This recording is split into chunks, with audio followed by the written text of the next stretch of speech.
lya Mukama waffe Yesu Kristo. Amiina. Nange ntwala omukisa guno okubakulisaayo mukulikeeyo mu camp meeting erinnya lya Mukama waffe lyebazibwe. Amiina. Twebaza Mukama olw'ekirabo eky'obulamu kye tukyalina ate twebaza Mukama okutujjukiza okujja okumusinza ku mukutu guno gwa Ugama. Neebaza akakiiko akaatula nange ne kannonda okwogera eri abambejja n'abalangira ab'eggulu nzaani.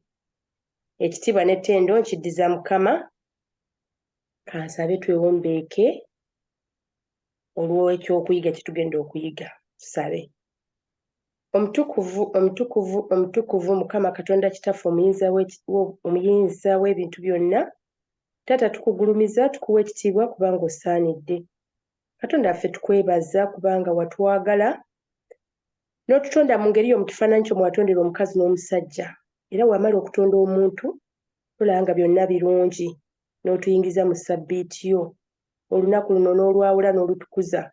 Naffe abalukingidde Mukama tukusaba otwawule tubeere abantu ab'enjawulo, otutukuze ate nate otuwa omukisa kubanga tusabye nga tukkiriza okuyita mu linnya eddungi erya Yesu Kristo Mukama waffe.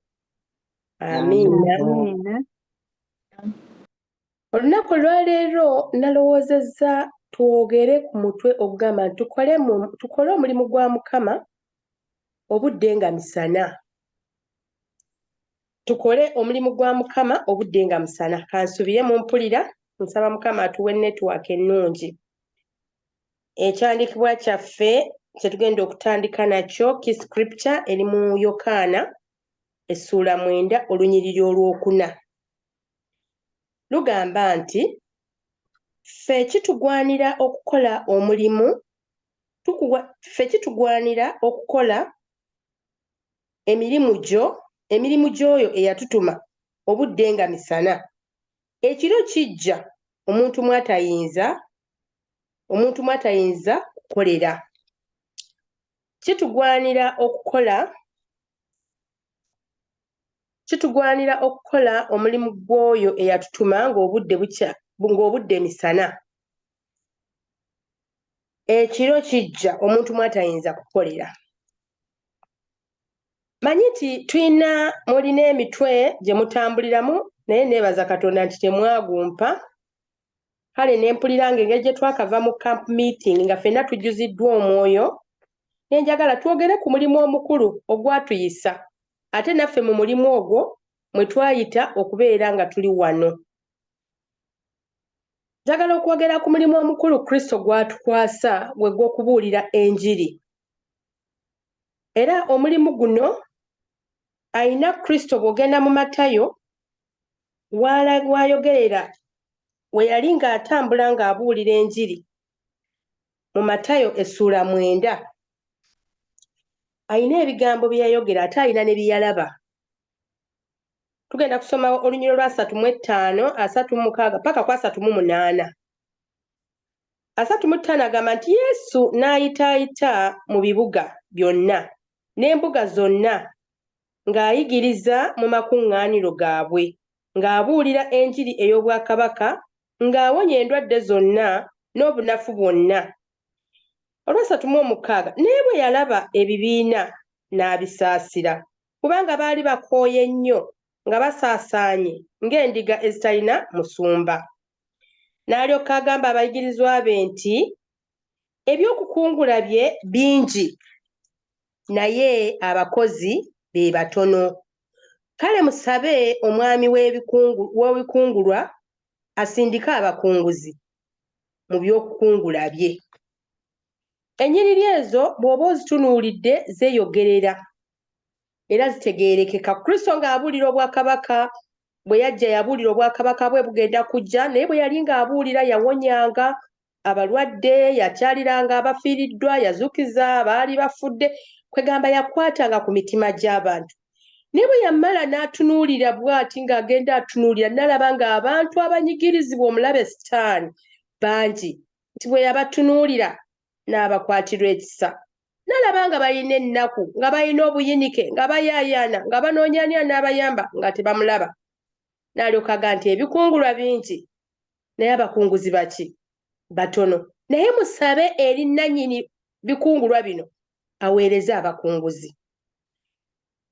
Kiki kyentegeeza? Ensi eno erimu abantu bangi. Tutunuulira abantu ab'ebika ebingi, bw'oba obatadde mu categories, mulimu abagaggafugge, mulimu abali medium, mulimu abali high, mulimu abali medium, mulimu abali low, mulimu abali very poor, mulimu abali poor, bateeke mu categories zonna. Naye abantu abo olumu bwe tubatunuulira, oyinza okutuulira abagaggafugge n'obeegomba, naye singa oyingirako mu mayumba gaabwe oyinza okuvaayo ng'ogamba nti erinnya lya Mukama likole ki? Lyebazibwe. Abantu bali bubi, abantu basula bubi, abantu basinda, abantu bakaaba.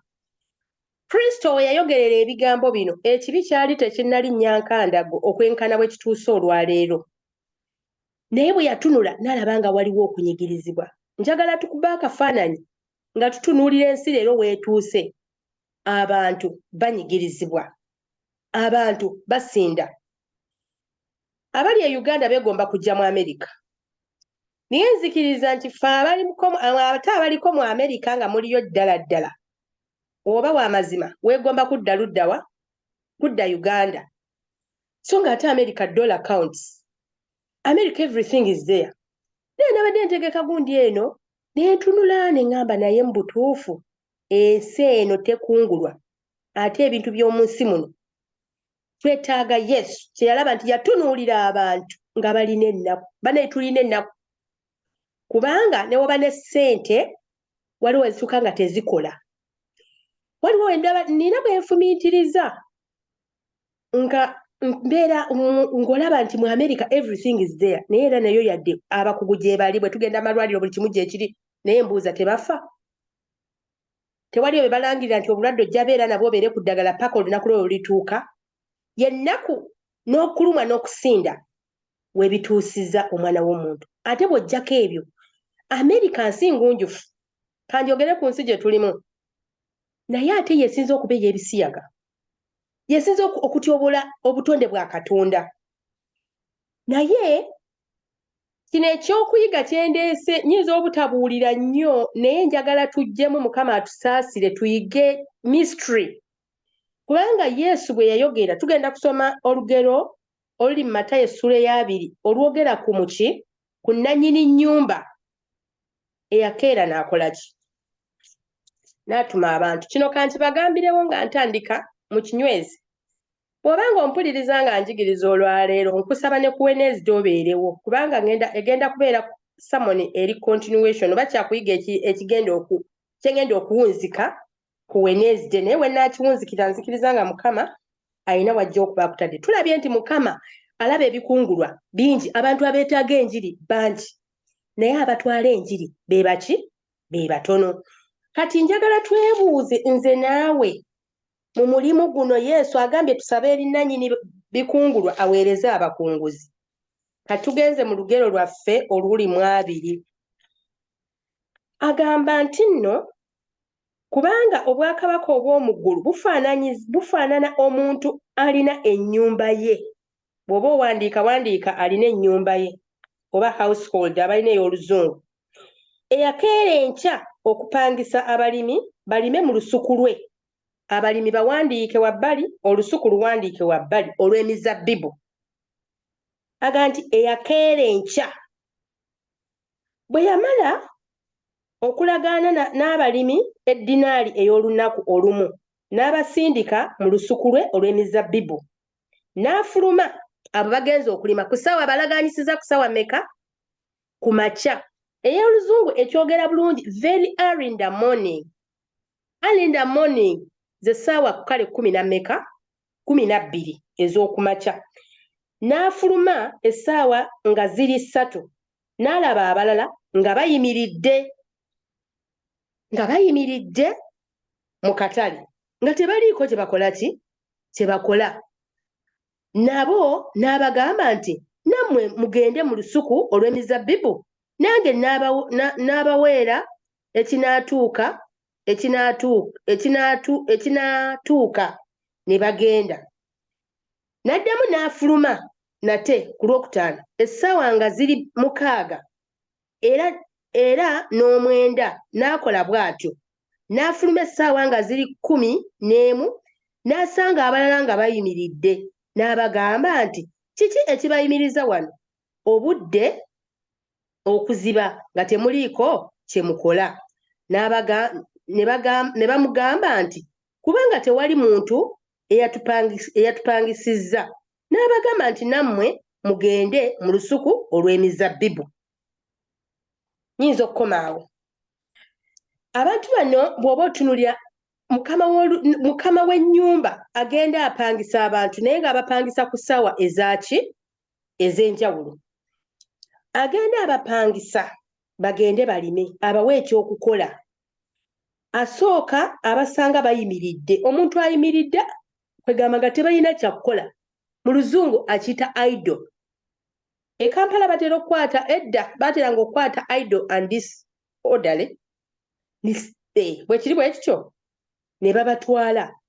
Naye ssebo mu lunyigero luno mukama waffe asanga abantu bano nga bayimiridde nga bakoze eki? Tebalina kyakukola. Njagala tusooke twekkaanye nga tetunnasimogola lugero luno. Olugero luno waliwo weesoma eri mu nsi basomera nnyiriri nnyingi oluga nti Yesu yayogera n'abantu bano kigambo kyonna okuggyako yakyogeranga ng'akyogerera mu ngero. Alina ensonga lwaki yayogereranga mu ngero. Naye bw'ayogerera mu ngero ki kye yali ategeeza? Nannyini nnyumba y'ani? Nannyini nnyumba ye Yesu Kristo. Abalimi be baani be yapangisa? Abalimi yenze naani? Naawe. Olusuku lw'emizabbibu lweri kye ki? Olusuku lw'emizabbibu y'ensi y'ekkanisa. Abantu bano lwaki abapangisa ate lwaki atandika very early in the morning? Nga sinnaba kunnyonnyola bigambo ebyo kansooke mbuuze ekibuuzo. Babapangisiza genda kukola. Tukola ennaku mmeka mu wiiki? Bw'aba asobola okuddamu amangu, njagala nnyo okwogera nga waliwo abanziramu. Mukyala tomusange nkulaba ku screen. Tukola ennaku mmeka mu wiiki? 6. Tukola ennaku 6. Okusinziira ku ky'okuyiga kino tukola essaawa mmeka nga togendedde ku ssaawa ze mukoleramu wano mu Amerika? Ziri essaawa 12. Ate bw'ogenda okutunuulira bwe tuba nga tukoze essaawa 12 mu wiiki oba okoze essaawa mmeka? Ozikubisaamu zibeera essaawa 7 mu 2. Ebintu bino bw'oba obitunuulidde kino olugero luno is a mystery ey'obwakabaka obw'omu ggulu.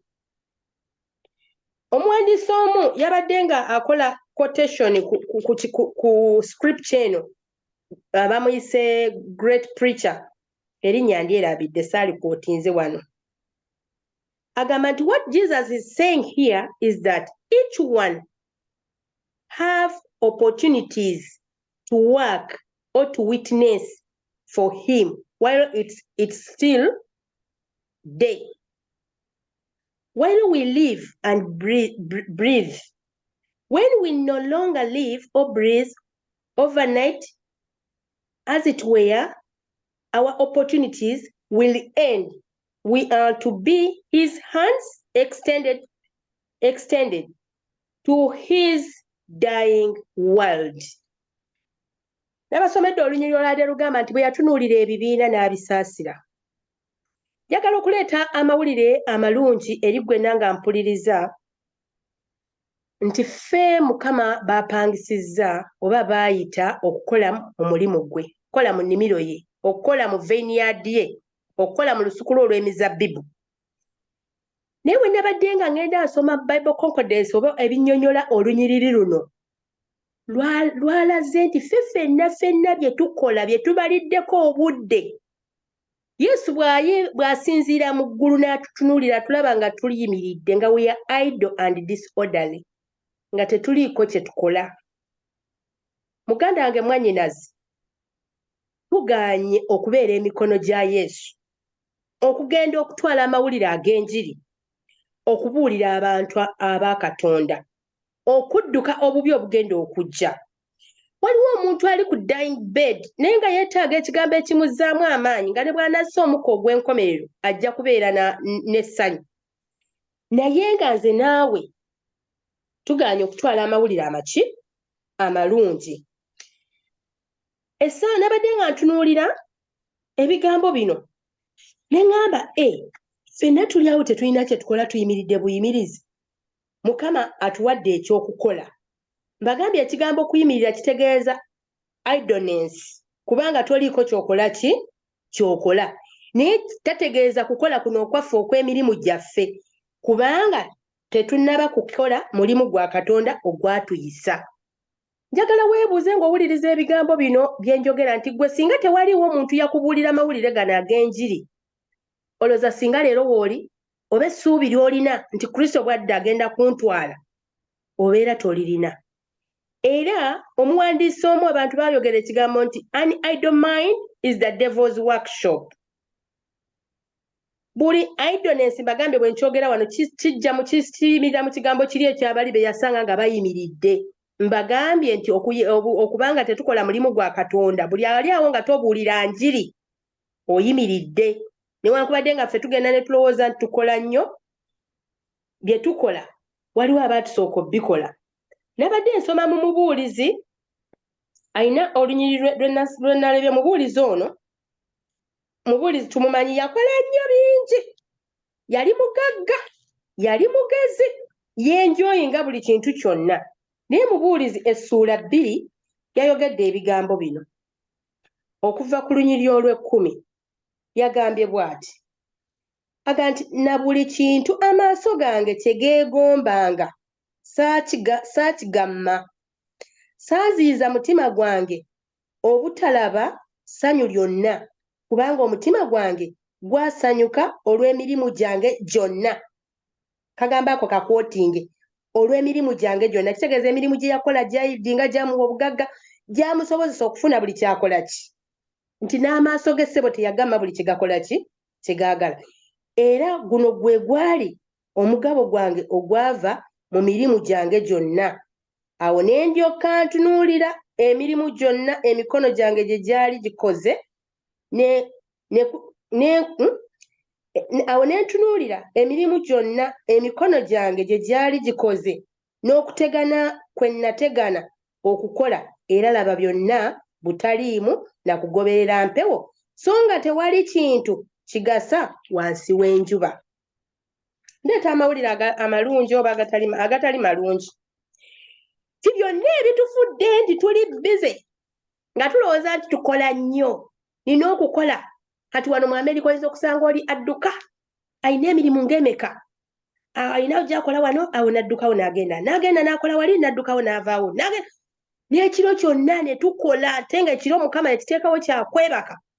Naye omusajja omugezigezi ono eyatusooka bwe yatunuulira ng'akoze emirimu gy'emikono gye n'asanyuka. Sulemaani n'asanyuka kubanga yasanyusa obulamu bwe. Yaga nti amaaso ge gonna kye geegomba yakigawa, naye bwe yagenda okwekuba mu mutima nga byonna butaliimu. Omuzungu yakiyise vanity, vanity, vanity. Abaagalwa ndeesootse ngeno tugirowoozeeko kigambo kya kubuulira njiri. Essuula eno ey'abiri nga bayita abakozi bano abayita bagende babuulire enjiri. Ekyama eky'obulokozi. Obulokozi nze naawe ffenna bwe tulindiridde era nga tugamba nti essuubi lyaffe tulindira Yesu Kristo, essuubi lyaffe ddamu, tumulindira okuva mu ggulu, atuwonye ennaku y'ensi eno. Naye omwagalwa bw'obanga tozze kwegatta na Kristo okukola mu nnimiro ye, okufuuka emikono, okuleeta abalala eri Kristo ery'obulokozi nga naabo wajja, ssebo nnyabo ojja kuba ng'omubuulizi. Amaaso ojja gawa bye gaagala, omukono ojja guwa bye gwagala, olubuto ojja dduwa bye lwagala. Tujja kulya, tujja kunywa, tujja kukola enviiri, tujja kwambala emisono, tuzimbe amayumba. Naye Yesu bw'asinzira mu ggulu alaba nga tuyimiridde tuli idle. Naye mu kiseera kino eddoboozi ligamba nti jangu, Yesu akuyita, jangu nkuwa ekyokukola. Atuyita at a different, buli musawo ez'enjawulo. Ayita ku 12, ayita ku mmeka. bwe manzizeeyo erimu bamanyi okusoma obunnabbi awaazi zino omuntu asobola n'okubuulira baani be yayita ku ssaawa 12 naye nze mu magezi agange amatono omwoyo omutukuvu gampa si ffe tusoose mu kukkiriza si weewaawo tulina ba adamu abaasooka I can just imagine be baasooka okuyitibwa aweeye 12 early in the morning tulina abannabbi tulina bajjajjaffe ba Ibulayimu tulina abatume tulina ababuulitu bangi Kristo bazze ng'ayita era bw'osoma olunyiri luno lukoma ng'ayita essula wano wensomye nkomye ku ssaawa ey'11 ayita abantu naye ate alina ne be yayita ku ssaawa 12 kati wano akoma ku 11th hour but waliwo ne 12th hour babagenda okujja mu njiri abagenda okukwakkulibwa abo mbalabanga omusajja oli okumusaalaba afuna obulokozi ku last minute ekyokuyiga kino kyogera ku kyama ku mystery ey'obwakabaka obw'omuggulu kyama era ekyama oteekwa okuteekayo amaanyi oteekwa okuteekayo ebirowoozo okukitegeera it's not a matter of kulowooza nti nno obwakabaka obw'omuggulu egenda kubeerawo kawe newankubadde nga Mukama yatusasulira naye bwe nagenze neetegereza ne neebuuza lwaki very early in the morning lwaki ku makya nnyo ng'enjuba tennavaayo lwaki ku makya nnyo kubanga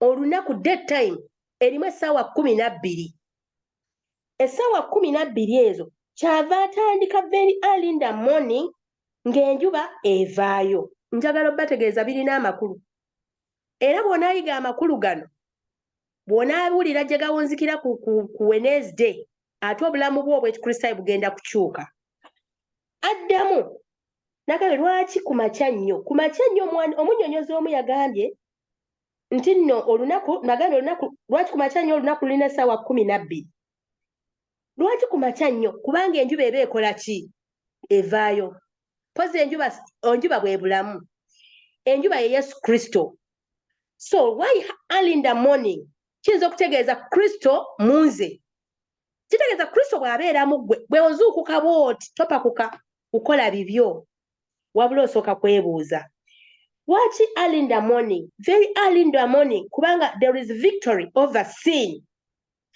lwaki very early in the morning otandike olunaku lwo nga lotandika ne Mukama so sina bibyo njagala okuddako ekirala lwaki waliwo abakunguzi balebalazi mu balebalazi muno mwe muli overcome the sin bwe tuba nga tubumaze okubuulirwa enjiri tuteekwa okusaba ennyo Katonda atuyambe okubeera nga tuwangula ekibi mulimu perfection of character yambagambye nti ffe twayitibwa twabuulirwa naye bwebuuze gw'obuulidde bameka boolese eri obulokozi character yaffe ng'abakristaayo eteekwa kubanga soul winning tuwangulira Kristo emyoyo mulimu aggressive evangelism twetaaga okubuulira okuli bigambo okw'omuggundu ndowooza kakati mukiraba waliwo ebintu ebiriwo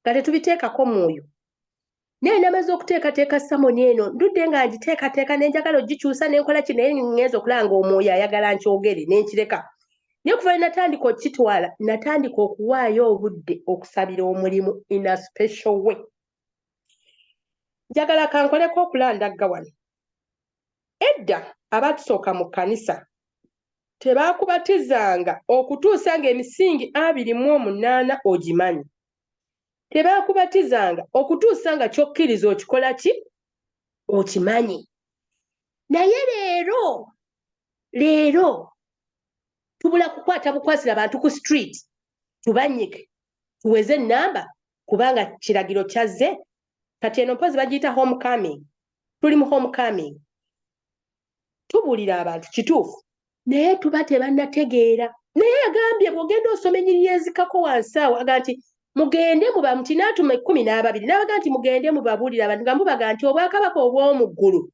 bunaatera okutuuka obwakabaka obw'omu ggulu bunaatera okutuuka n'atuma 7 mugende mubabuulire obwakabaka obw'omu ggulu bunaatera okutuuka kitegeeza ki bw'obuulira omuntu obwakabaka obw'omugulu bwe n'atera okutuuka kale ajja kubuuza akole ki n'omutegeeza amazima bw'agategeeza n'agayingira naye kaakati tubuulira abantu obwakabaka obw'omugulu bwe n'atera okutuuka tulina enjiri egamba nti mubaleke bajje nga bwe bakola ki bwe bali enjiri eyo nfu nkyogera nga sityamu enkya Katonda ekibi tuteekwa kiyita erinnya lyakyo ettuufu n'omuntu tumubuulira amazima leka kuleeta muntu ng'omuleeta ne gogolimbo we yenna ekyo Roman Catholic is it Roman pagan Rome ne Christian Rome bwe beegatta kye baakola ne bagamba nti tuleete mubaleke bapagani Rome bajje beegatte naffe tusobole okutambulira awaki kiki ekyavaamu tulinawo akalungi akavaamu leero ekkanisa eno ekola omulimu gwa Katonda erina amazima nga bwe tugamba bwe tutandika oga nti mubaleke mujja kubagoba tuba tubuulira njiri ya Mukama waffe oba tuba tuli mu Devil's Workshop kati njagala okutegeeza Yesu bw'akutuma okubuulira alina enjiri gy'atugamba okubabuulira ekigenda okujja badduka akabi akakola ki era olumu agamba nti tugenda emitala w'ennyanja okubabuulira ne tubaleeta ne tubafuula abaana ba Geyeena okusuka we baakola ki nti kyalibadde ekirungi waakiri nga tebaalitegedde kuba Yesu bw'atunula n'abatunuulira n'awulira ennaku njagala obbategeeza natuuse level ne ŋŋamba twetaaga kati njiri y'akatebe gwampuliriza oyinza okugamba nze sobola kusoma byakubuulira olina WhatsApp olina social media olina ebintu ebyo byonna gadgets ze tulina waliwo omuntu atasobola nakwebaka nga tamaze kulaba biki byabadde ku social Facebook teyepostinze takoze eki that's Devil's Workshop instead of okubeera mu Jesus Vineyard we are in the Devil's Workshop busy bagambye eki kati wadda mu bavubuka yamanyi celebrity yamanyi celebwe engato gye yaguze yamanyi gundi bwalina ey'ebbeeyi yamanyi gundi bwalina eyaki naye mubuuze ebya Katonda abaagalwa naye nze n'abaana tubaveeko naffe bennyini abeefuula nti tuli bakulu tulina obuzibu tutuusa mukolo we don't read the word kati ne tutakula mu mwoyo kakati bw'oba tokuze mu mwoyo toyina njiri gy'ogenda kubuulira naye sigamba nti social media mbi kozesa social media wakiri mu mukwano gw'omuweereza yo text omugambe nti nkubuulira omwagalo omulikodingireyo ebigambo nga bwe tukolikodinga WhatsApp omugambe nti obwakabaka obw'omugulu munnange no bunaatera okutuuka olaba ebintu bino ebiriwo munnange tukkiriza Katonda omuweeyo olunyiriri njagala okukutegeeza awo ojja kuba oli mu nnimiro yaani ojja kuba oyambye kiri Katonda kyaga nti musabe omukulu w'ebikungulwa asindike abakunguzi naye ekitali ekyo ebikungulwa bingi naye n'abandigenza okukungula aye naffe ndowooza ate twetaaga batusindikire bakunguzi naye nagambye nti Vineyard etegeeza nsi etegeeza n'ekkanisa kitegeeza ki kati saawa eno mu kkanisa twebuulirira tuve mu kusaagasaaga kubanga waliwo essaawa egenda okutuuka nga chance tekyaliwo olunyiri lwe nasomye lwanatandise nalwo njagala olukuumire mu mutwe olwagambye lwabadde kanzire muntu basomere kuba lwenja okumaliriza nalwo naye njagala bwe mba nnyogera bino nga mbinyweza olukuume luli mu Yokaana essuula 4 essuula 9 olunyiri lwa 4 ebigambo bino bikulu natunuulidde ne ŋŋamba waliwo ebintu bye tusoma nga tusoma busomi tubiyitako olukwakwaline agamba nti ffe kitugwanira okukola emirimu gy'oyo eyatutuma obudde nga miki wabeewanziramu obudde nga miki obudde nga misana kitegeeza nti bwe tutakola ng'obudde misana waliyo obudde obujja the night comes ekiro kijja omuntu lwatayinza kukola ki kusobola kukola ekiro kijja omuntu lwatayinza kusobola kukola kyenva nkukowoola nti ssebo nnyabo twetaaga okukola omulimu gw'oyo eyatutuma ng'obudde bukyali misana kubanga ekiro kikola ki kijja twetaaga okutwala amazima ga Katonda ekigambo kino bw'ogenda osoma n'okkirira wansi mu ssuula eya2 nasazeewo kubasomera kuba mmanyi nti oluusi abantu abamu bwe bagamba nti musome essuula eyo mugimanyi bambi abamu baba baakakyuka amazima nga tebagamanyi nakomye ku lunyiri lwa 7 ng'atuma ab'essaawa nti ku lw'omusanvu naga nti ne bamugamba nti kubanga tewali muntu eyatupangisizza, n'abagamba nti nammwe mugende mu lusuku lw'emizabbibu. Aga nti obudde bwe bwawungeera, omwami w'olusuku olw'emizabbibu n'agamba omukozi we nti bayite abalimi obawe empeera osookere ku b'oluvannyuma okutuusa ku b'oluki ku b'olubereberye. N'ab'omu ssaawa 11 bwe bajja ne baweebwa buli muntu eddinaali emu. Naye jjukira abazze ku 12 bwe yali alagaana nabo yabadde anaga nabo ddinaali ya luki ya lunaku.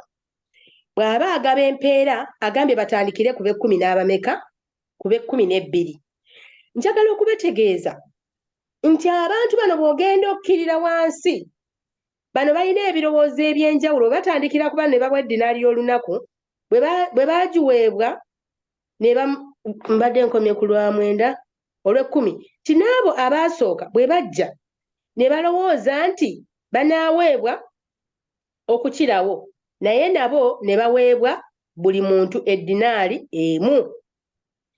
Nti bwe baagiweebwa ne beemulugunyiza omwami.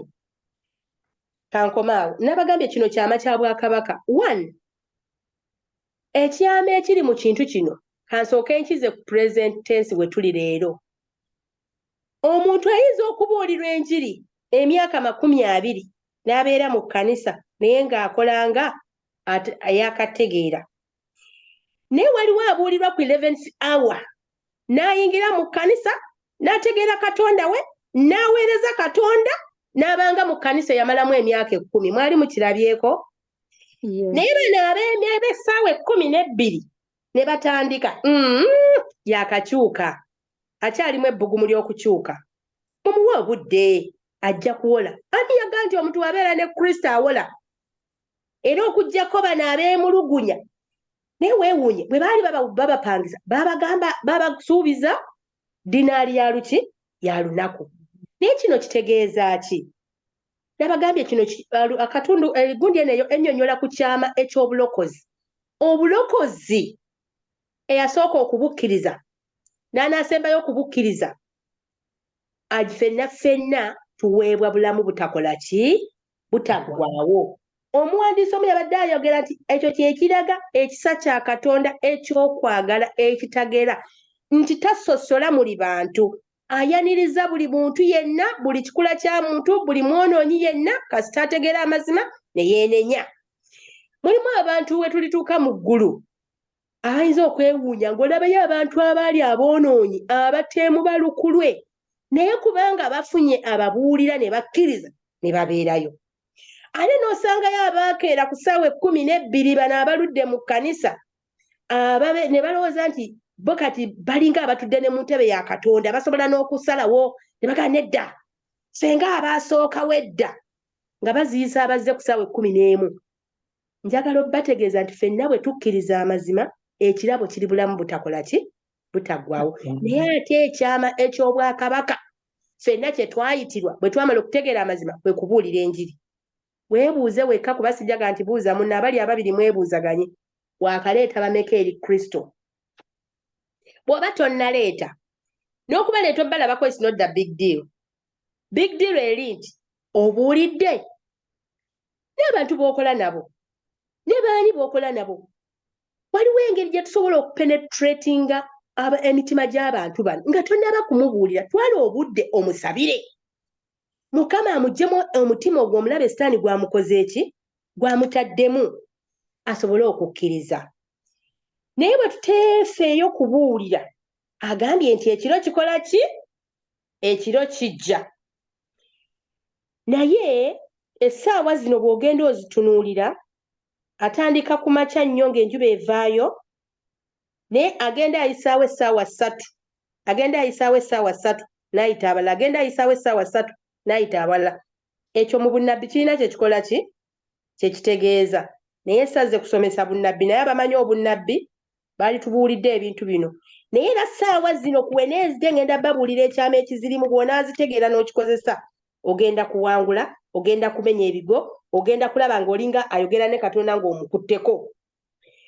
mubuulizi yatugambye nti byonna byonna bye tukola kugoba mpewo temuli vanity ne bwe tunaakola ssente ffenna naffe tulinya ne tuva e Uganda nga tufunye omukisa ogwa visa ne tujja ne tuzinoonya ne tuzitwala ne tuzikola naye bwe tuba nga tuzikoze ekisinga obulungi tuziweeyo mu mulimu gwa Mukama zikole naye si ssente zokka naffe bennyini okulabika nga tukola ki twenyigiramu waliwo lwagamba ne bw'otogenda wala nnyo unoonya bakafiiri ojja kubasanga bangi kumpi kumirirano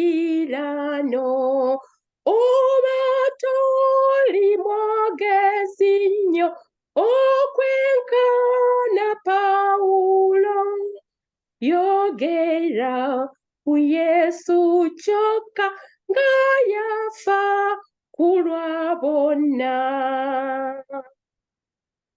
obanga toli mukumi weeteeke ku Sayuni nga obalaga ku Yesu ekkubo n'obulamu gwenyikira mu kusaba ye anakola byonna ojja kubanga Aloni kuwanirira Musa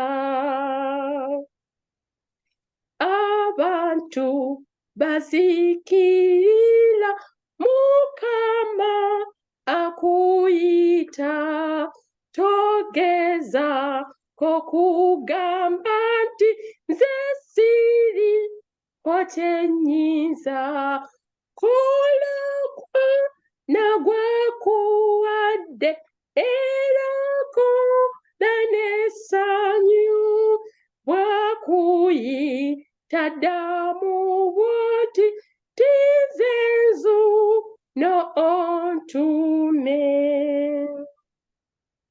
wali aga nti nze nzu n'ontume Mukama akuyita togezaako kugamba nti nze siriiko kyenkola ki kyennyinza naye kola gwonna gwakoze eki gwakuwadde enjiri tusobola ogikola mu ngeri nnyingi nnyo omuntu oyinza omulaba nga yeetaaga emmere n'omala okugimuwa bw'omala okumuwa emmere n'omugamba naye nkubuulire Yesu akwagala Yesu afaayo Yesu alumwa mpulidde nga ddala nnumirizibwa muli omwoyo okujja okukolera ekintu kino bw'omala gwe saba agambye saba kituufu oyinza okuba tosobola kwogera naye ky'osobola kyokka ekyo kye wategeera ky'oba okola nina sisita wange yagenda n'ayiga okukola enviiri bwe yagenda n'ayiga okukola enviiri naye nfuna omukisa otuulako mu saaluuni ye naye nga buli lwaseetinga abantu abasanira sitayiro y'emu kyenva mubuuza naye lwaki obasanirira sitayiro y'emu n'aŋŋamba gye nneekakasa n'aŋŋamba eyanjigiriza enviiri yaŋŋamba waakiri basanirire sitayiro emu naye bafulume mu saaluuni nga bakoze eki balabika bulungi okusinga lw'onaayagala sitayiro z'otanaba kutegeeza zikuleme ate nga nteeka ekitule ne ndabira ddala nti olumu ekitulemeseza okubuulira enjiri twagala kubuulira nga bapasita Kajja twagala kubuulira nga pasita Kajoba twagala kubuulira naye agambye gwe kola kyonna ky'osobola kale waakiri fukamira osabire nga agenda okubuulira enjiri sinsiere osabire abantu abawulira bakkirize kuba njagala obbategeeza Yesu bw'atunula ng'abantu bano balinga endiga ezitalina musumba zisaasaana ziboyaana zizirika zifa naye bw'onaasaba n'osabira abantu abo gwe noweewaayo okusabira abantu Mukama aliko kyagenda okukola ekyenjawulo oyinza okuba nga tolina ssente gy'otadde mu ng'era tokuba nayo togirina naye bw'onaasaba Mukama nannyini bikungulwa ajja kwefunira abakunguzi agambye musabe nannyini bikungulwa aweereze abakunguzi naye nakyo tetukisobola agambye n'atuma ku makya n'atuma olw'eggulo kale kati gwe wootegeeredde tandika essimu yo gikozesa ki waliwo omuntu nga buli lwadde engulu bw'ati awamanta ssimu n'aslidinga n'amala okulaba kyekyo waliwo nabadde kino kanti babuulire nga kiva ku nze emirundi egisinga olw'okuba Uganda tulina interviews ez'enjawulo ayi nayo byenkolayo naye namaze okusoma ekintu kino nga commentator omu akyogerako engeri gye tukozesaamu amasimu bwe nzira bwe nti engulu nemala okusaba ekiddako noonya ki simu sijja kugamba muntu mulala ki ekinoonyesa essimu nenjireeta ndabe Uganda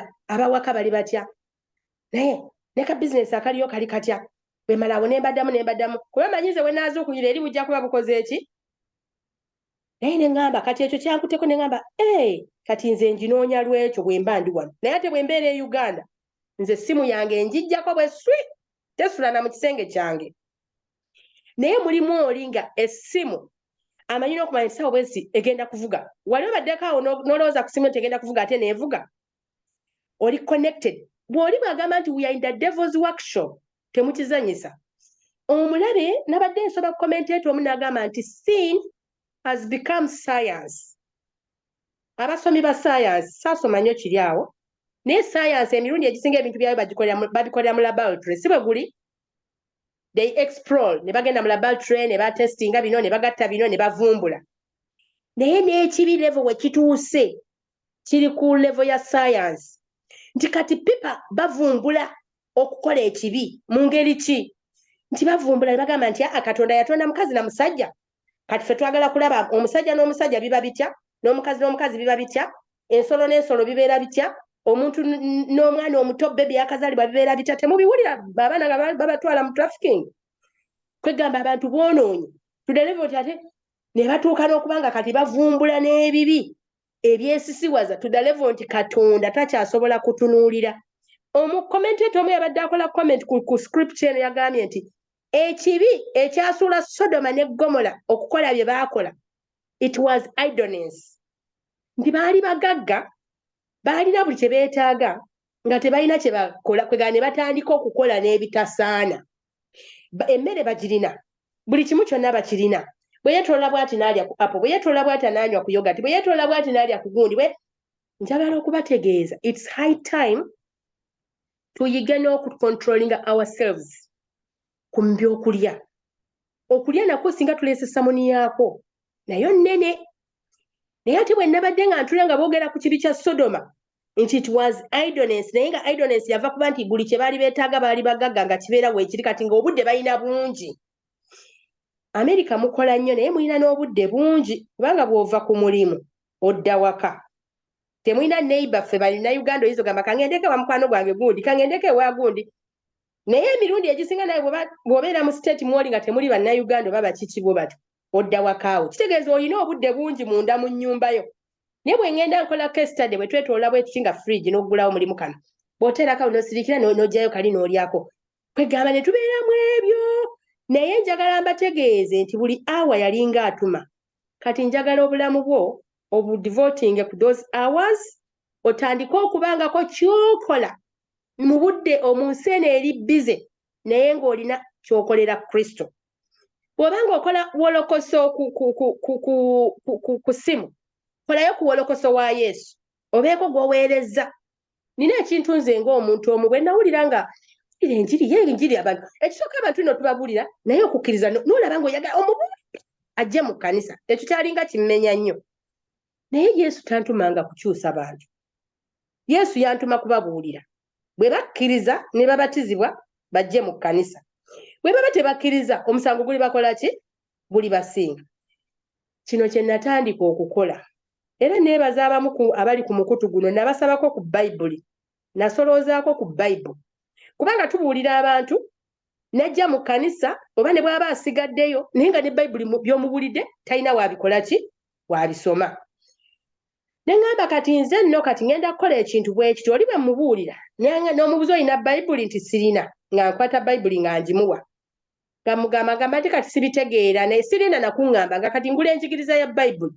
nga nkola ki nga ngimuwa bwe mmala ogimuwa bwe nfuna obudde ne mukubirako kati nga nabadde ndi wano nga nina omuntu gwe nawa Bayibuli namuwa enjigiriza ya Bayibuli nankubira nga ŋŋamba nti Aunt Rebecca baŋŋamba bwe nazuuka nasangako ka audio ako nga ngamba nti batugambye abewaffe bakatuliki tugenda kusabira abaafa nenze wamma waŋŋamba awo nensooka twali tusoma na lesoni ene gye tumazeeko olutalo olunene nga twogedde ku buli spiritualism nemubuulira nemugamba kati genda mu katabo k'ennakuwa obikule ku muko oguliko abafu bayibuli eyogera ku bafu ogenda osome ne ku mizimu n'abiki byonna olaba enjiri maze ogibuulira ekitala bayibuli akirina mu nnyumba reference wosobola omurifaringa ndi mu America ali Uganda naye sobola okumuyamba kati tweweŋŋana amagezi engeri y'okulaba ng'omulimu gwa Kristo tugukola ki tugutwala bwe ntandika ebya Yesu biyinza obutaggwa ate ng'obudde yinza obubalira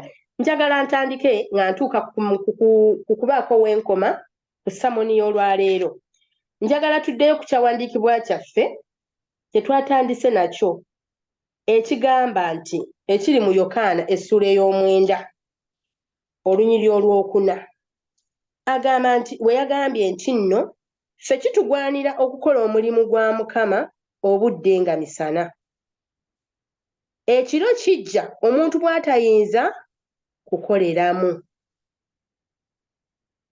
ekiro kijja omuntu bw'atayinza kukola ki kukoleramu ayina mu Yokaana kana luno mala okulubasomera Yokaana luli 9:11 lwagambye nti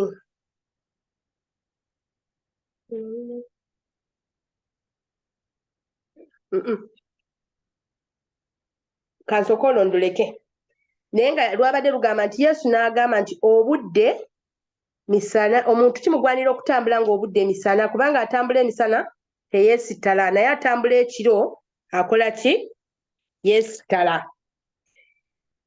njagala okubategeeza nti twetaaga okukola omulimu gwa Mukama waffe obudde nga bukyali misana ekiro kitegeeza ki ekiro kitegeeza okufa death can occur at any time n'essaawa eno gye njogererako gwawulira samoni eno tuyinza okwawukana naawe ne baga nti Rebecca akoze eki naye ekiro nga kizze mwe tutayinza kukolera death akusanze okoledde ki Yesu ekiro kitegeeza magombe ekiro kitegeeza nti probation time y'omuntu esobola okukoma ekiro kitegeeza nti salvation soon esobola okuggalwawo eri omuntu atakozesezza death time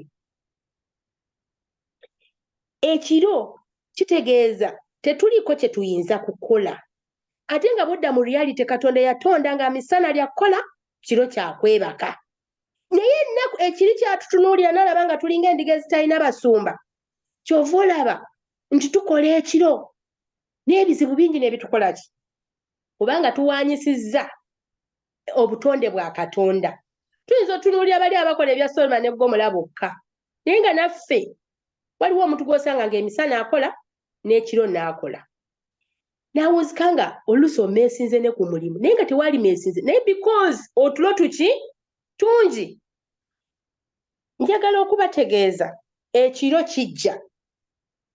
kijja the night cometh ng'omuntu tagenda kusobola kukola oyinza okuba nga leero n'okufa tannaba kutuuka gy'oli naye ng'oli mulwadde tokyasobola kukola tokyasobola kwogera n'otandika okwejjusa n'ogamba I wish I knew naweereza Katonda oyinza okuba ssaawa zino nga n'ensimbi toziina naye nga waliko n'ensimbi ne bakubirizanga effort ne bakubiriza abeetaaga nga tosobola yadde okuwaayo akanusu ekyo ekiro kiyinza okutuuka nga tokaddiye nga tokoze eki n'ofuna obulemu n'obeera handicapped ekiro kiyinza okutuuka nga kwegamba oyaayaana olabe ng'olivaasinga naye njagala okubategeeza nti you cannot live in the past ekintu bwe kiyita togenda kusobola kuddayo kikola ki naye the night means anytime obulamu buzikira naye obulamu bwe buzikira okoze eki kyavudde agamba nti very early in the morning enjuba ng'evaayo bweti enjuba etegeeza bulamu enjuba etegeeza Yesu Kristo aga nti mu Isaaya 6:6 wagamba nti arise and shine omusana gwo gukoze eki gukuviiriddeyo enjuba ng'evaayo Kristo aleeta obulamu muffe tusooke tukole ebya Katonda naye ofubutuka bufubutuusi n'ogenda n'okusaba lutiini n'osaba ku makya n'osaba olw'eggulu n'osaba ku makya naye nga njagala obbategeeza nti essaawa zino bwe yagenda azisengeka ziyina ekyama saba Mukama akuyamba okitegeere naye nkwegayira omwagalwa tugende tukole mu vineyard ya Katonda tubeere emikono gya Mukama tugende eri endiga ezibuze ezibulubuuta ezitaliiko musumba tuli ku 11th hour but waliwo 12th hour naye 12th hour beba abantu abajja ofuna omukisa okudduka okuva mu madiini gali okujja okwegatta mu Seventh Day Adventist oba okutwala amazima ga Kristo nga balabira ddala batandise okuyigganya abantu bagambe abantu bano be balina amazima naye ggwe nange tuli mu hours zino mwe tulina okukolera obudde nga tebunnakya atugambye n'ababuuzizza tukola ennaku mmeka tukola ennaku 6 mu week ennaku 6 Mukama mwe yatondera eggulu n'ensi ennaku 6 n'azituwa mu mateeka 10 nti obanga munjagala mukwatenga amateeka gange ojjukiranga olunaku olwa Ssabbiiti odukola ki tukolere mu nnaku 6 kubanga ne bwe tunaakola ne Ssabbiiti ne tugitwaliramu na buli kimu kyonna at the end of the day byonna vanity tetugenda kumatira tukola ennaku 12 fuba okulaba nti okukolako okufiitinga mu hours 12 Katonda yaziteekawo mwe awe 12 ng'okola ebyo teekamu ebya Katonda n'abo abantu be tukolako mubuulire Katonda mubuulire kubanga bw'otamubuulira nga Mukama ayinza okuba akusindiseeyo kijja kukakata ku mutwe gwo bw'omala okukubisaamu essaawa 12 zaatuwa n'ozikubisaamu ennaku 6 ze ssaawa 72 naye mu ssaawa ezo 72 zitunuulire bulijjo bw'obadde ozikola mubaamu ka awa ka Katonda ekyo nsaba Mukama atuyambe nze naawe tubeere emikono gya Mukama eri endiga ezibula eri emyoyo egibulubuuta eri abasinda eri abakoowa saba Mukama abawa omukisa mu Ssabbiiti entukuvu ku bwa Yesu Kristo Mukama waffe. Amina. Amen. Amen.